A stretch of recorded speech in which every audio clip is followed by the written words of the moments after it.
जय भीम, जय शिवराय सगळ्यांना.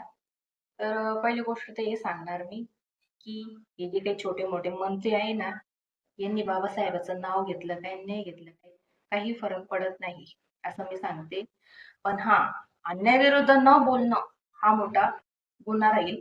अन्यायाविरुद्ध जर तुम्ही बोलणार नाही, तर हे खूप चुकीचं राहणार. आणि मी माधवीताई जाधव यांना खरंच क्रांतिकारी जय भीम आणि सॅल्यूट त्यांना, की त्यांनी बोलले, अन्यायाविरुद्ध त्यांनी त्यांचं मत मांडलं.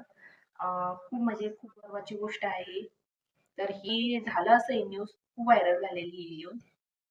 तर हा जो काही पालकमंत्री आहे गिरीश महाजन, तर हा नाशिकला गेला होता प्रजासत्ताक दिनानिमित्त आज रिपब्लिक डे तिकडे गेला होता. त्याचं काही भाषण होतं.